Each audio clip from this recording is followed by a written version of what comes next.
Chapter 4 memory સંગ્રહ કરવાના એકમો અને ડેટા નિરૂપણ પાર્ટ 1 મેમરી. આપણે સૌથી પહેલાં મનુષ્યની વાત સમજીએ. આપણે પણ મેમરીનો એટલે કે મગજનો ઉપયોગ કરીએ છીએ. તો આપણે અલગ અલગ રીતે અલગ અલગ જગ્યાએ અલગ અલગ જરૂરિયાત પ્રમાણે આપણી બુદ્ધિનો ઉપયોગ કરીએ છીએ. તો આપણે દરેક વસ્તુ યાદ રાખીએ છીએ. મનુષ્ય જે વસ્તુ હકીકત યાદ રાખે છે અને મગજમાં આપણે સંગ્રહી રાખીએ, યાદ કરીએ છીએ અને જરૂર પડે ત્યારે ફરીથી એને પાછી યાદ કરીને ફરીથી મેળવી શકીએ છીએ.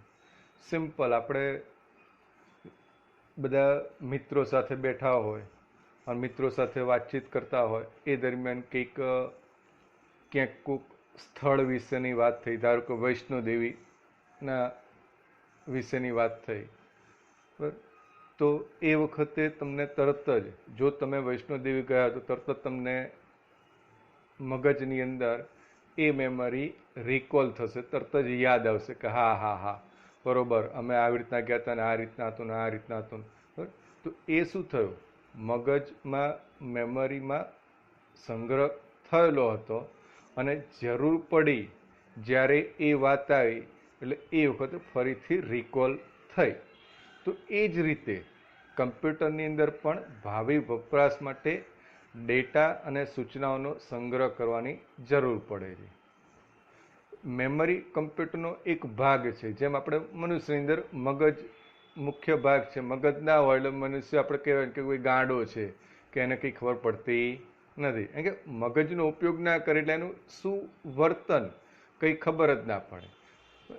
તો એ જ પ્રમાણે કમ્પ્યુટરનો મેમરી પણ કમ્પ્યુટરનો એક ભાગ છે, જેમાં ડેટા અને સૂચનાઓનો સંગ્રહ થાય છે. કમ્પ્યુટર વિવિધ પ્રકારની મેમરી સાથે કાર્ય કરે છે. મેમરીના મુખ્ય બે પ્રકાર છે, પ્રાઇમરી એટલે કે મુખ્ય મેમરી અથવા મેઇન મેમરી, અને બીજી સેકન્ડરી એટલે કે ગૌણ મેમરી અથવા એક્ઝિલરી મેમરી. તો આ મેમરીની વાત કરી. હવે આપણે સિમ્પલ ડિજિટલ કમ્પ્યુટર, આપણે કમ્પ્યુટરની અંદર શરૂઆતમાં પહેલા ચેપ્ટરમાં સમજાવી દીધું કે કમ્પ્યુટર કોઈ પણ પ્રકારની માહિતીનો સંગ્રહ કરે છે એ દ્વિઅંકી પદ્ધતિમાં જ કરે છે. દ્વિઅંકી એટલે કે બાઇનરીની અંદર. તો જેને બાઇનરીની અંદર, દ્વિઅંકીની અંદર 0 અને 1 સ્વરૂપમાં જ બધી માહિતી સંગ્રહ કરે છે. તો એ બેઝ ડિજિટ એટલે કે બિટ્સ ટૂંકમાં કહેવામાં આવે છે. તો આ બીટ, બાઇનરી ડિજિટ એટલે કે અંક 0 અથવા 1 હોઈ શકે. તો આવા 0 અથવા 1 આવા 8 બીટ થાય એટલે કે 8 બીટના સમૂહને 1 બાઇટ કહેવામાં આવે છે. તો કમ્પ્યુટર મેમરીની સંગ્રહ કરવાની ક્ષમતા અલગ અલગ, જેમ આપણે કોઈ વસ્તુ લેવા જઈએ છીએ, બરાબર, ધારો કે દૂધ લેવા જઈએ તો દૂધ આપણે લીટર, 100 ગ્રામ, 200 ગ્રામ, 500 ગ્રામ, લીટર, 2 લીટર, 3 લીટર. પછી કોઈ શાકભાજી લેવા જઈએ તો કિલો, 2 કિલો, 5 કિલો, એ પ્રમાણે. તો દરેક વસ્તુનો એક માપવાનો એકમ અલગ અલગ છે. એ જ પ્રમાણે કમ્પ્યુટરની મેમરીનો માપવાનો પણ એકમ અલગ અલગ છે. એમાં સૌથી નાનો એકમ બીટ, જે સિંગલ બીટ કહેવાય, એટલે કે એક જ. હવે આવા 8 બીટ ભેગા થાય ત્યારે 1 બાઇટ થાય. 1024 બાઇટ ભેગા થાય ત્યારે 1 કિલો બાઇટ એટલે કે 1 KB, જેને ટૂંકમાં કહે 2:10 એટલે કે 2×10. 1024 કિલો બાઇટ ભેગા થાય ત્યારે 1 MB એટલે કે મેગાબાઇટ, જે 2:20 બાઇટ કહેવાય. 1024 બાઇટ્સ, મેગાબાઇટ્સ તે ભેગા થાય ત્યારે 1 GB એટલે કે 1 ગીગાબાઇટ થાય, જેને 2:30 કહેવામાં આવે છે. 1024 ગીગાબાઇટ ભેગા થાય ત્યારે 1 ટેબી એટલે કે ટેરાબાઇટ કહેવામાં આવે છે, જે 2⁴. તો આ થયું આપણે કમ્પ્યુટરની માહિતી મેમરીને સંગ્રહ કરવાના અલગ અલગ એકમો. બરાબર. તો આ પ્રમાણે માહિતી સંગ્રહ કરી શકાય છે.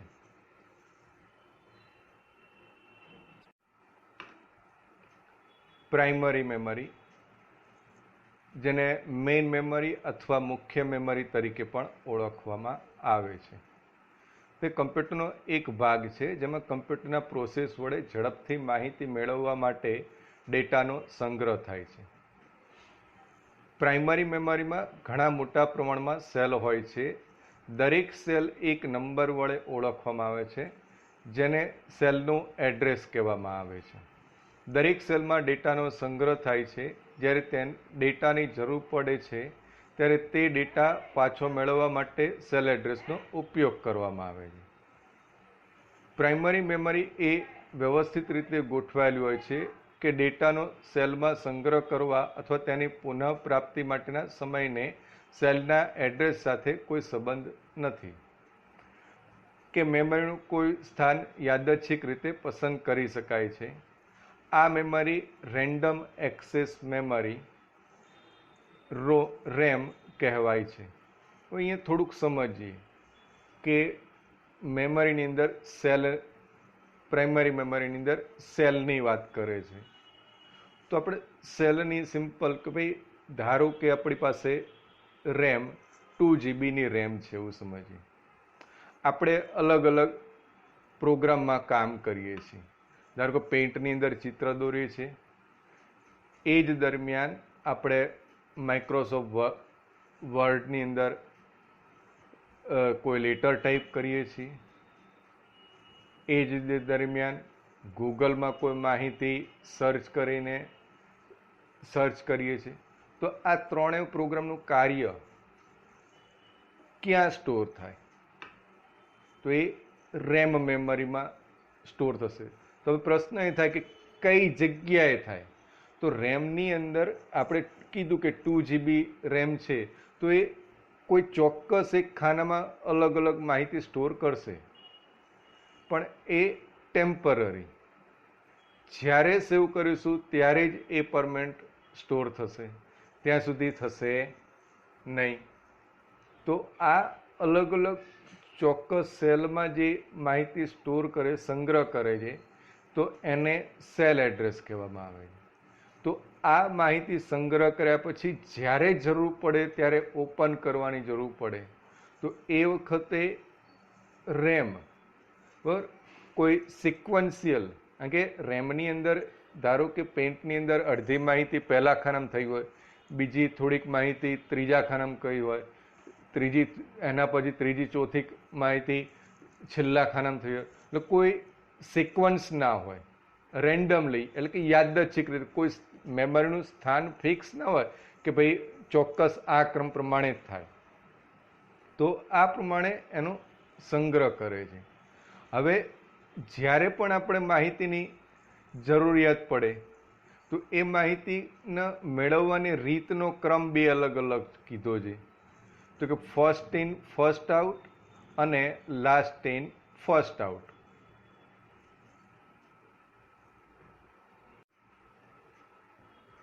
First in first out, FIFO જેને ટૂંકમાં કહેવામાં આવે છે, ક્રમ અનુસાર મેળવવાની રીત એટલે કે સિક્વન્શિયલ એક્સેસ મેથડમાં એક લાંબી સ્ટ્રિંગ ડેટા ક્રમશઃ અથવા અનુક્રમ મુજબ એટલે કે સિરિયલી સિક્વન્શિયલ સંગ્રહ કરવામાં આવે છે. જ્યારે તમે તે સ્ટ્રિંગનો અમુક ભાગ પુનઃ પ્રાપ્ત કરવા ઈચ્છો ત્યારે તમારે તે સ્ટ્રિંગના આગળના ભાગમાંથી પસાર થવું પડે છે. તો અહીંયા સિમ્પલ ઉદાહરણ આપણે સમજીએ. અહીંયા ટેપની કેસેટ બતાવી છે. જૂના વખતમાં ઓડિયો ટેપની આ કેસેટ છે. તો ટેપની કેસેટની અંદર એક બાજુ આખું પટ્ટીથી ભરેલું છે અને બીજી બાજુ ખાલી છે. એટલે શરૂઆત કરો તમે ટેપ ચલાવવાની, તો પહેલું ગીત સંભળાય એના પછી બીજું ગીત સંભળાય, એના પછી ત્રીજું ગીત. પણ ધારો કે આ કેસેટની અંદર 7 ગીતો છે અને મારે ત્રીજું ગીત સાંભળવું છે, તો તમારે પહેલું ગીત સાંભળવું પડે, પછી બીજું ગીત સાંભળવું, પછી ત્રીજું ગીત, અથવા ફાસ્ટ ફોરવર્ડ કરીને 2 ગીત સ્કીપ કરવા પડે અને પછી ત્રીજું ગીત તમે સાંભળી શકો. એટલે એનો અર્થ શું થયો કે તમે સિક્વન્શિયલ જે ક્રમ પ્રમાણે છે એ ક્રમ પ્રમાણે તમે લઈ શકો છો. એ જ પ્રમાણે બીજું ઉદાહરણ સમજીએ. ધારો ક્યાંક આપણે કોઈ જગ્યાએ ગયા, બેંકમાં પૈસા ભરવા ગયા અથવા પૈસા ઉપાડવા ગયા, તો ત્યાં લાઈન હોય, તો લાઈનમાં જે પહેલો ઊભો છે એનો પહેલો નંબર આવે અને જે છેલ્લો ઊભો છે એનો છેલ્લો નંબર આવે. એટલે સિક્વન્શિયલ, તો એને ફર્સ્ટ ઇન ફર્સ્ટ આઉટ. તો આ પ્રમાણે ડેટા મેળવવાનું કાર્ય કરે છે.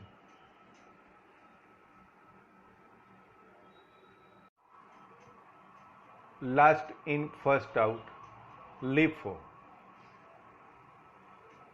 એટલે કે છેલ્લે જે હોય એનો પહેલો નંબર. તો આપણે અહીંયા ઉદાહરણ આપ્યું છે કે લીફોને કાગળની એક થપ્પી સાથે સરખાવી શકાય.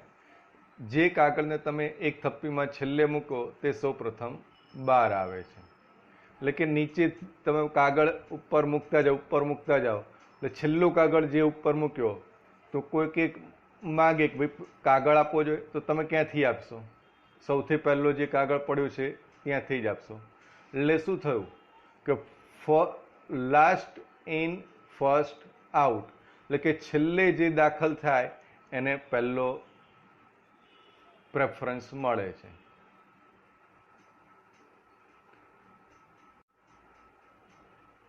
રેન્ડમ એક્સેસ મેમરી, રેમ, એ અસ્થાયી પ્રકારની મેમરી છે. રેમમાં લખેલી માહિતીને તેની મેમરીમાં સાચવી રાખવા માટે સતત પાવર ચાલુ રાખવાની જરૂર પડે છે. હાલના આધુનિક કમ્પ્યુટરમાં પ્રાઇમરી કે મેઇન મેમરીને બદલે રેમ અથવા ફક્ત મેમરી શબ્દ વપરાય છે. તો રેમની વાત કરીએ સિમ્પલ. તો રેન્ડમ એક્સેસ મેમરી, અસ્થાયી, અને કીધું કે ભાઈ સતત પાવરની જરૂર પડે. એનો અર્થ શું થયો કે ભાઈ આપણે કમ્પ્યુટર ચાલુ કરીએ ત્યાં સુધી, જ્યાં સુધી કમ્પ્યુટર ચાલુ છે ત્યાં સુધી એની અંદર પાવર સતત આવશે અને એની અંદર જે પણ માહિતી તમે કરો છો એ બધી સંગ્રહ થશે. જો આપણી વીજળી જતી રહે અથવા ભૂલથી કોઈ કમ્પ્યુટર બંધ કરી દે તો તરત જ એમાં લખેલી બધી માહિતી નાશ પામશે, ડિલીટ થઈ જશે. એટલા માટે રેમ એ અસ્થાયી પ્રકારની મેમરી છે, જેને વોલેટાઇલ પ્રકારની મેમરી પણ કહી શકાય. તો આપણે એટલા માટે જ્યારે પણ જરૂર પડે ત્યારે કોઈ પણ માહિતીને પરમેનન્ટ સંગ્રહ કરવા માટે સેવ કમાન્ડ આપે છે. તો સેવ કમાન્ડ આપે એટલે તરત જ હાર્ડ ડિસ્ક કે ડિસ્કેટ એટલે કે સીડી, ડીવીડી, પેન ડ્રાઈવ, આ બધા ઓક્ઝિલરી સેકન્ડરી સ્ટોરેજ મેમરી છે એમાં સ્ટોર થાય છે. હવે મેમરીની અંદર રેમ મેમરીના 2 પ્રકાર કીધા છે, એક સ્ટેટિક અને બીજી ડાયનેમિક. તો આપણે ઉપર ચિત્રની અંદર ડાબી બાજુ સ્ટેટિક રેમ બતાવી છે અને જમણી બાજુ ડાયનેમિક રેમ બતાવી છે. આમ તમને દેખાશે તો એક સરખી જેવી દેખાય, કોઈ ફેર લાગતો નથી, પણ કામ કરવામાં ફેર છે. શું ફેર છે? તો કે ભાઈ ડાયનેમિક રેમને દર સેકન્ડે હજારો વખત ફરીથી તાજી એટલે કે રિફ્રેશ કરવી પડે. એટલે જ્યારે પણ કોઈ બી કામ થાય એટલે ઓટોમેટિક એને રિફ્રેશ કરતું રહેવું પડે. એ ઓટોમેટિક થાય. એટલે રિફ્રેશ કરો એટલે કામ કરવાની સ્પીડ ધીમી થઈ જાય. જ્યારે સ્ટેટિક રેમ એને બીજી વખત તાજી એટલે કે રિફ્રેશ કરવાની જરૂર પડતી નથી અને તેના કારણે એ ઝડપી છે. એટલે કે બીજું ડાયનેમિક રેમ કરતાં વધારે મોંઘી પણ છે. સ્ટેટિક રેમ નોર્મલી આપણે જે બધા કમ્પ્યુટર ઉપયોગ કરીએ છીએ એની અંદર સ્ટેટિક રેમ ઉપયોગ થતી નથી. આપણે ડાયનેમિક રેમનો જ ઉપયોગ થતો હોય છે. કારણ કે મોટા કમ્પ્યુટરો હોય જ્યાં વધારે ગણતરીઓ કરવાની જરૂર પડતી હોય ત્યાં આગળ સ્ટેટિક રેમનો ઉપયોગ જરૂર પડે છે. કારણ કે વારંવાર ત્યાં રિફ્રેશ કરો તો કામની સ્પીડ ધીમી થઈ જાય માટે. તો હવે આ બંને પ્રકારની રેમ અસ્થાયી જ પ્રકારની છે. એટલે કે વીજળી જતી રહે, એટલે કે લાઇટ જતું રહે અથવા ભૂલથી કોઈ કમ્પ્યુટરની સ્વિચ બંધ કરી દે તો એમાંની માહિતી બધી સંપૂર્ણ નાશ પામે છે.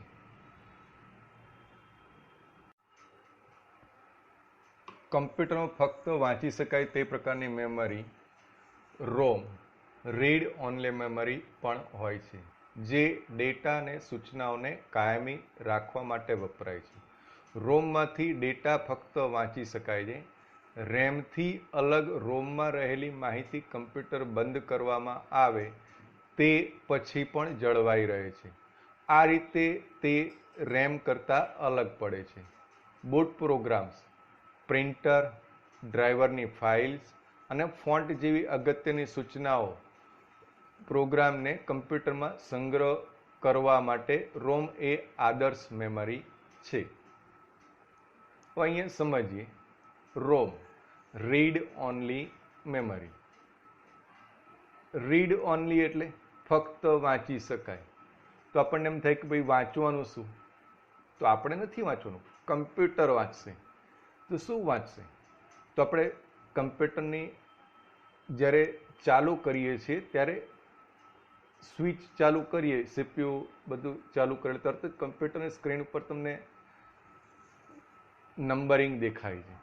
નંબરિંગ થઈ જાય પછી થોડા ટાઈમ પછી તરત જ વિન્ડોઝ લોડનો સિમ્બોલ બતાવે છે, લખેલું બતાવે છે.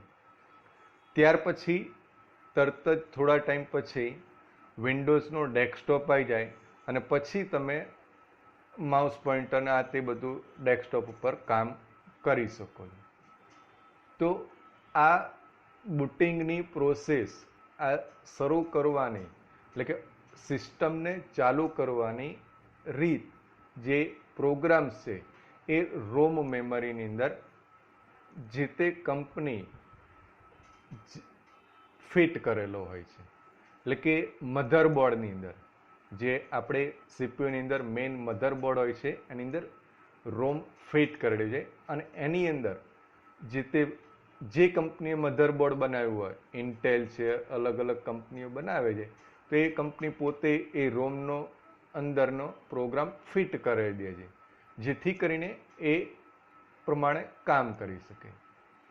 તો આ રોમની પ્રક્રિયા તો સિમ્પલ. હજુ થોડુંક સમજીએ તો બુટિંગની પ્રોસેસ જ્યારે સ્ક્રીન ચાલુ થયું, આવ્યું આ પેલું નંબરિંગ આવ્યું, વિન્ડોઝ લોડ થયો, તો એ વખતે જે બાયોસ, જેને પૂરું નામ કહેવાય કે બેઝિક ઇનપુટ આઉટપુટ ડિવાઇસ, તો આ બાયોસની થી આપણે જે પણ બેઝિક ઇનપુટ અને આઉટપુટ એટલે કે આપણે અલગ અલગ જે સાધનો જોડ્યા છે કમ્પ્યુટરની અંદર, મોનિટર છે, પ્રિન્ટર છે, કીબોર્ડ છે, માઉસ છે, આ બધા અલગ અલગ જેટલા પણ જરૂરિયાત સાધનો છે એ બધા જોડેલા છે. તો એનું ચેકિંગ કરવાનું કાર્ય, એ કેવી રીતના વર્ક કરે છે, શું છે, એ બધું જ ચાલુ પોઝિશનનું કાર્ય પણ એ રોમની અંદર એના પ્રોગ્રામની અંદર ફિટ કરેલું હોય છે.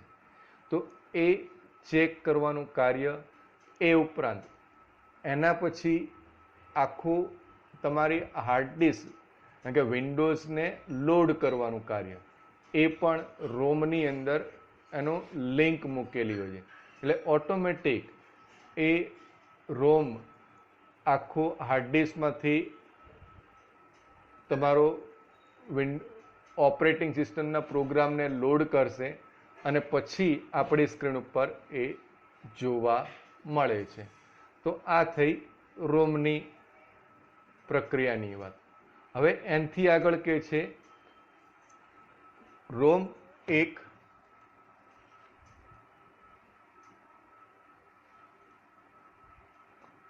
રોમનો એક પ્રકાર પ્રોગ્રામેબલ રીડ ઓનલી મેમરી એટલે કે પ્રોમ છે. પ્રોમની ખાલી ચિપ બનાવવામાં આવે છે જેના પર ડેટા પ્રોગ્રામ એક વિશિષ્ટ એકમ વડે લખવામાં આવે છે જેને પ્રોમ રાઇટર કહેવામાં આવે છે. હવે પ્રોમની વાત કરીએ તો અહીંયા નીચે આકૃતિની અંદર તમને ત્રીજા નંબરનું પ્રોમની બતાવી. તમને એમ થશે કે આ બધી ત્રણે ત્રણ પહેલી ઈ પ્રોમ છે, પછી રોમ છે અને પ્રોમ છે. તો એમ થાય કે ભાઈ આવી આ તો સર્કિટો સરખી જ લાગે છે, એમાં કંઈ ફેર લાગતો નથી, પણ ફેર હોય છે. કારણ કે આપણને દેખાવથી જ બધું સરખું જ લાગે, પણ ખરેખર જ્યારે એ વર્કિંગ થતું હોય એની અંદર તો જ ખબર પડે. અને એ વર્કિંગ અંદર શું થાય છે એ પણ આપણને જોવા મળતું નથી. કારણ કે બનાવનાર પ્રોગ્રામર, હાર્ડવેર બનાવનાર વ્યક્તિ એનું સોફ્ટવેર સાથે એ કનેક્ટેડ કરતો હોય. તો આ પ્રોમની અંદર પહેલેથી ખાલી રાખેલું હોય. આ પ્રોમની ચિપ મધરબોર્ડમાં ફિટ કરેલી હોય અને ખાલી હોય. એની અંદર તમે તમારી રીતે પ્રોગ્રામ એમાં લખી શકો છો.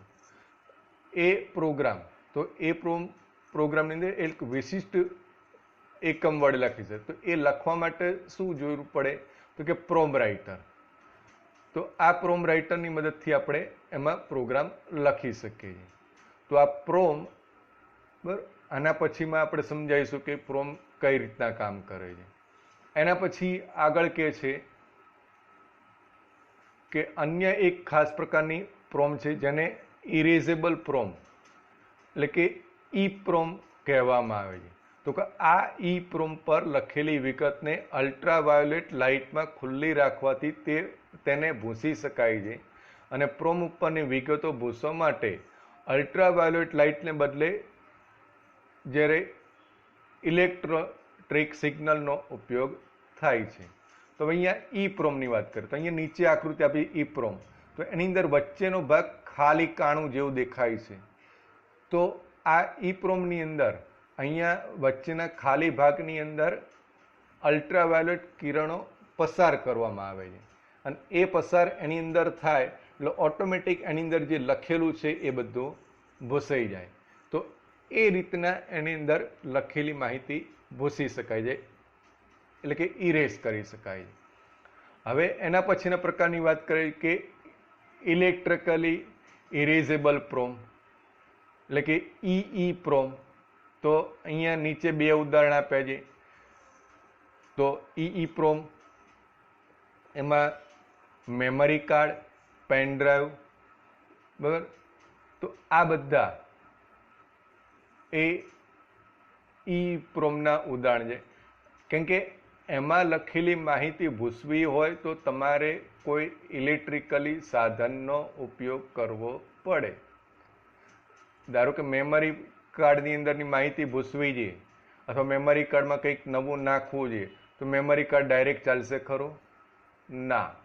તો મેમરી કાર્ડને આપણે કાર્ડ રીડર દ્વારા નાખીને કમ્પ્યુટર જોડે અથવા મોબાઈલના કોઈ ડિવાઇસ જોડે જોઈન્ટ કરીને એની અંદરથી માહિતી નવી નાખી શકીએ અથવા એમાં લખેલી માહિતી ભૂસી શકીએ. એ જ પ્રમાણે પેન ડ્રાઈવને પણ, તો પેન ડ્રાઈવને પણ એ જ પ્રમાણે. તો ઇલેક્ટ્રિકલ કોઈ સાધન દ્વારા આપણે એમાં ઇરેઝ પણ કરી શકીએ છીએ અને લખી પણ શકીએ છીએ. તો આ બધા અલગ અલગ જેમાં ડાયરેક્ટ આપણે લખવાનું અને વાંચવાનું કામ કરી શકીએ છીએ. શેમાં? ઈ પ્રોમની અંદર.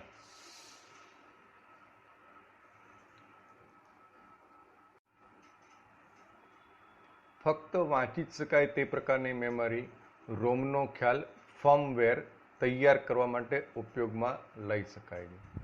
ફર્મવેર એ હાર્ડવેર ઉપર સોફ્ટવેરની સૂચનાઓનું સંકલન કરેલી યુટિલિટી છે.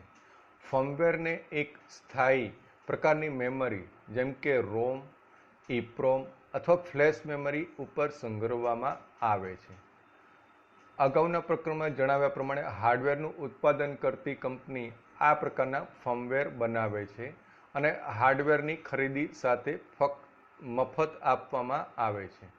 અન્ય વિકલ્પમાં આવા ફર્મવેર કંપનીના ઓનલાઈન સ્ટોર અથવા વેબસાઇટ ઉપરથી ડાઉનલોડ કરવામાં આવે છે. જ્યારે તમે હાર્ડવેરમાં કોઈ ફેરફાર કરો ત્યારે ઘણી વખત ફર્મવેરને અપડેટ કરવું પડે છે. મોબાઈલ ફર્મવેર કે જે કેબલ, કમ્પ્યુટર અને થર્ડ પાર્ટી સોફ્ટવેરથી કાર્યને મુક્ત એટલે કે સ્વતંત્ર બનાવે છે, તે ફર્મવેર અપડેટ કરવા અનેક mobile phone firmware over the એરનો ઉપયોગ કરે છે. તો અહીંયા સમજીએ હવે થોડુંક. તો ફર્મવેર રોમ મેમરીનો ઉપયોગ વધારે પડતો ફર્મવેર એટલે કે અલગ અલગ કંપની ઉપયોગ કરે છે. તો ફર્મવેર એ હાર્ડવેર અને સોફ્ટવેરનું સંકલન સૂચનાઓનું. તો અહીંયા નીચે 2 ઉદાહરણ આપ્યા છે આપણે. મોબાઈલનું એક બતાવ્યું છે અને એક વિન્ડોઝનું અપડેટનું, એટલે કે વિન્ડોઝ આપણે કમ્પ્યુટરની વિન્ડોઝ ઉપયોગ કરીએ છીએ એ. તો આપણે મોબાઈલ બજારમાંથી લીધો છે. મોબાઈલ બજારમાંથી લીધા પછી અમુક ટાઈમ પછી આપણે ખ્યાલ હોય તો અલગ અલગ સોફ્ટવેરના નવા અપડેટ આવતા હોય છે. તો એ નવા અપડેટ શું કરે છે?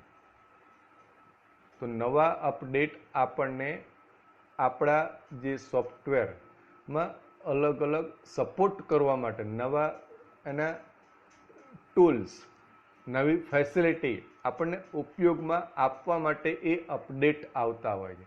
તો આપણે એ અપડેટ કમ્પ્યુટર ઉપરથી અથવા મોબાઈલના વેબસાઇટ ઉપરથી તો અલગ અલગ ત્યાંથી ડાઉનલોડ કરીને ઇન્સ્ટોલેશન કરવા પડે છે. તો આ અપડેટ જેને આપણે ફર્મવેર પણ કહી શકાય છે, તો એ મોબાઈલમાં અપડેટ કરી શકીએ થતું હોય છે. પછી એ જ રીતના વિન્ડોઝની અંદર પણ અપડેટ. તો આ થયા સોફ્ટવેર અપડેટ. તો એ સોફ્ટવેર પણ અપડેટ કરે છે અને જોડે જોડે એને લગતા આપણા હાર્ડવેર્સને પણ એ સપોર્ટ કરીને આપણને ઉપયોગ કરવામાં મદદ કરે છે.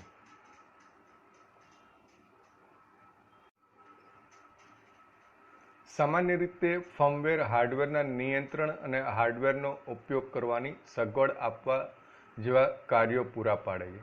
આ કારણથી સામાન્ય રીતે ઉપયોગકર્તાને ફર્મવેરમાં ફેરફાર કરવાની છૂટ આપવામાં આવતી નથી.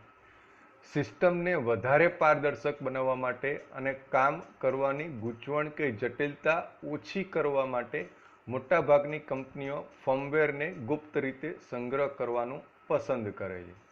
તો અહીંયા ઉદાહરણ આપે તો નીચે આપણને અલગ અલગ ઉદાહરણ બતાવ્યા જ મેં. કેમેરો બતાવ્યો છે, ટ્રાફિક સિગ્નલ બતાવ્યું છે, ઓવન બતાવ્યું છે, વોશિંગ મશીન બતાવ્યું છે. તો આ બધાની અંદર અલગ અલગ ખ્યાલ હોય તો કેમેરાની વાત કરી તો કેમેરા દરેક કંપનીના અલગ અલગ કેમેરા આવે છે. કેનનનો આવે, નિકોનનો આવે, અલગ અલગ ફ્યુજીનો આવે, અલગ અલગ કંપનીના કેમેરા. તો દરેક કેમેરામાં એની સિસ્ટમ થોડી ઘણી અલગ અલગ હોય. અમુકમાં ઝૂમની ફેસિલિટી ફેરફાર હોય, અમુકમાં પિક્ચરની ક્વોલિટીમાં ફેરફાર હોય. તો આ બધી ફેસિલિટી દરેક કંપનીના કેમેરા વાઇઝ ફેરફાર હોય. તો હવે એ ફેરફાર સાથે એને માહિતી સ્ટોર કરવાનું, આ તે કરવાનું કાર્ય એ કેમેરાની અંદર એની સર્કિટની અંદર એ ફિટ કરેલું હોય છે ફર્મવેર. એટલે એ પ્રમાણે જ વર્ક થાય. પછી ટ્રાફિક સિગ્નલ. તો ટ્રાફિક સિગ્નલ અમુક સેકન્ડ એવી સેટ કરેલી હોય બરાબર પહેલેથી, એટલે ઓટોમેટિક રેડ ગ્રીન લાઇટ એ પ્રમાણે થાય અને ટ્રાફિક એ રીતના કંટ્રોલિંગ કરી શકે. ઓવન. તો ઓવનની અંદર પણ આપણે અલગ અલગ કંપનીના ઓવન આવતા હોય છે. તો દરેકમાં એની ચલાવવાની પદ્ધતિ પણ અલગ અલગ હોય છે. તો દરેક ઓવનમાં એની પદ્ધતિ ચલાવવાની એક ફિક્સ બરાબર એની સર્કિટની અંદર એક મેમરી ફિટ કરેલી હોય છે બરાબર પ્રોમ. તો એ ફિટ કરેલી હોય એ પ્રમાણે એની અંદર વર્ક થતું હોય. એના પછી વોશિંગ મશીન. તો વોશિંગ મશીન પણ અલગ અલગ કંપનીના આવતા હોય છે. તો એની અંદર પણ એ જ પ્રમાણે એનો પ્રોગ્રામ ફિટ કરેલો હોય છે. એનો અર્થ શું થયો કે દરેક કંપનીએ પોતાનું અલગ અલગ એનું પ્રોગ્રામિંગ એની સર્કિટની અંદર ફિટ કરીને મૂકી દીધું છે. એટલે એ પ્રમાણે તમે ઓપરેટ કરી શકો. એ સિવાયનું નવું તમારે કરવું હોય તો ના થઈ શકે. કેમ?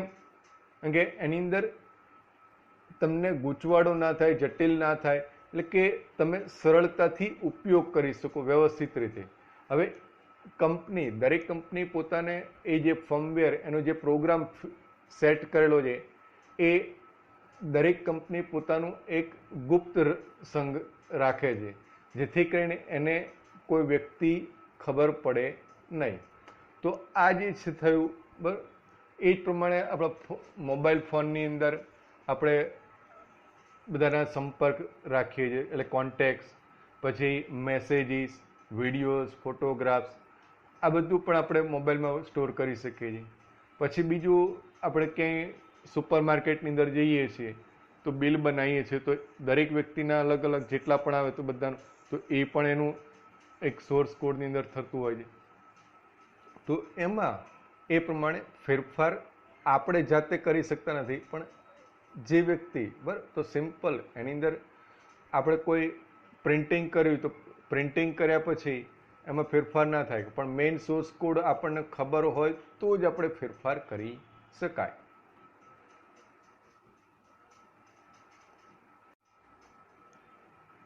સંગ્રહ કરવા માટેની એક ખાસ પ્રકારની અતિશય ઝડપી રચના હોય છે, જેને કેશ મેમરી કહેવામાં આવે છે. વારંવાર માહિતી મેળવવા માટે કમ્પ્યુટરના સેન્ટ્રલ પ્રોસેસિંગ યુનિટની અંદર કેશ મેમરી હોય છે, જે કદમાં ખૂબ નાની અને અતિશય ઝડપી છે. આ મેમરીનો ઉદ્દેશ કમ્પ્યુટરના પ્રોસેસરની ઝડપ વધારવાનો છે. જ્યારે પ્રોસેસરને કંઈ વાંચવા કે લખવાની ક્રિયા કરવાની જરૂર પડે છે, ત્યારે તે પ્રથમ કેશ મેમરીમાં તપાસ કરે છે. તો અહીંયા કેશ મેમરીની વાત કરીએ તો આપણે કમ્પ્યુટરની અંદર મેમરીની વાત કરી, રેમ, રોમ, એમાં પણ પાછી કેશ મેમરી પણ અલગ હોય છે. તો આપણે કમ્પ્યુટરની અંદર આ ઇનબિલ્ટ કેશ મેમરી ફિટ કરેલી હોય છે. તો આ કેશ મેમરી જ્યારે કમ્પ્યુટરની અંદર કોઈ પણ કામ કરવાની જરૂર પડે છે, કમ્પ્યુટર પ્રોસેસ કરે લે, સૌથી પહેલાં માહિતી કેશ મેમરીમાં વાંચવા જશે. કેશ મેમરીમાં જો હોય તો એ ઝડપથી વાંચીને ક્રિયા ઝડપી કરી શકે. બરાબર. સિમ્પલ આપણે ઉદાહરણ સમજીએ કે ભાઈ પપ્પા, તમે ક્યાંક બહાર ગયા છો, બરાબર, પાકીટમાં પૈસા પડ્યા હોય તો તરત તમે બરાબર 100 રૂપિયા પડ્યા છે અને તમારે 10 રૂપિયાની, 20 રૂપિયાની, 50 રૂપિયાની વસ્તુ ખરીદવી હોય તો તરત જ ખરીદી શકશો. પણ તમારે 200 રૂપિયાની ખરીદી કરવી હોય તો એ વખતે તમારા પાકીટની અંદર 100 રૂપિયા છે, તો તમે બીજા 100 ક્યાંકથી લાવવા પડે. તો બાજુમાં બીજો ભાઈબંધ હોય તો એને કેવું, લાય બીજા 100 આપ મને, હું તને પછી ઘરે જઈને આપી દઈશ. એટલે ઉછીના 100 લઈને પાછું આપવું પડે. તો એ જ સિમ્પલ, આ એક સમજ માટે સમજાવીએ છીએ, બરાબર. તો એ જ પ્રમાણે કમ્પ્યુટરની અંદર સૌથી પહેલાં બધી કેશ મેમરીની અંદરની માહિતી વાંચવાનો પ્રયત્ન કરશે, મેળવવાનો પ્રયત્ન કરશે. જો એમાંથી ના મળે તો પછી એ રેમ મેમરીમાં અથવા ગૌણ મેમરીમાં વાંચવા જશે.